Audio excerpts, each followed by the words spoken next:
السلام عليكم ورحمه الله وبركاته. تحياتي ليكم يا جماعه، تحياتي لكل الناس المشتركه معانا ومنورانا على اليوتيوب. تدريب كلاب منتجز ابو نور وتدريب كلاب البحيره كابتن ابو نور. النهارده قلنا ان احنا نوريكم الجراوي النهارده اخبارها ايه وعاملين ايه.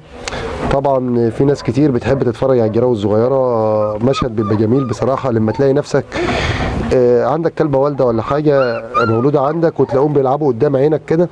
طبعا ده مشهد جميل جدا يا جماعه، تبقى انت مبسوط كمان بالحاجه وهي صغيره. طبعا نتفرج عليهم اهوت، دولت الاربع جراوي اللي احنا كنا قايلين عليهم، وفي منهم الجرويه الهديه وفي منهم الجروين الذكر والنتايه اللي مسافرين السعوديه، وفي هيبقى فاضل كده معانا جروايه للبيع باذن الله. طبعا في ناس كتير بتسال عن الجراوي للبيع، هيبقى معانا جروايه. طبعا كل يوم مواصفات الكلاب دي بتبدا تبان زي ما انتم شايفين، وشوش غامقه، تبقى الوانات باذن الله حمراء.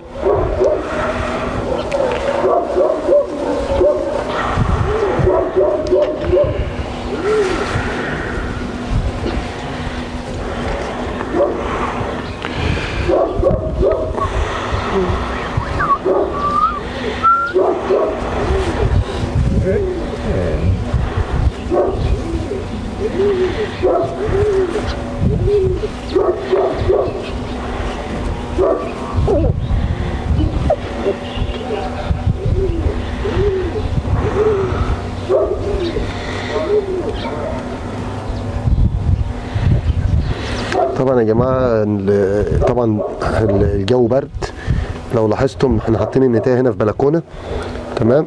الدنيا مكشوفه قدامنا اهيت، مفيش غطا، بس لو بصينا جوه كده عشان الناس برضو اللي بتقول طب احنا لو حطينا كلب في بلكونه، طبعا في تندة جوه اهيت، تمام. بندخل الكلبه دي اخر النهار في المكان جوه هنا، ده بيبقى دفى. وغير كده الجراوي الصغيره بتتلم مع بعضيها، بتحاول تدفي بعضيها. طبعا ديت تعتبر مكان صحي للكلاب. ليه؟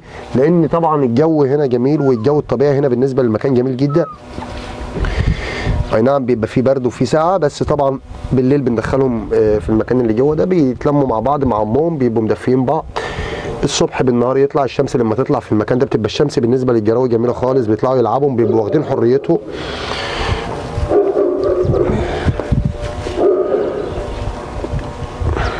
طبعا لسه الجراوي بترضع زي ما احنا شايفين.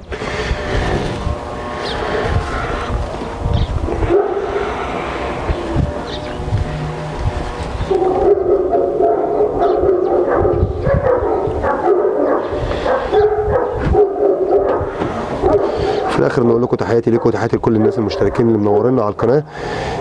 كل الناس اللي متابعانا ما تنسوش تعملوا لايك وشير وتشتركوا معانا وتفعلوا الجرس، عشان باذن الله لو اي حاجه احنا نزلناها تبقى انت متابع معانا. تحياتي للجميع والسلام عليكم ورحمه الله وبركاته.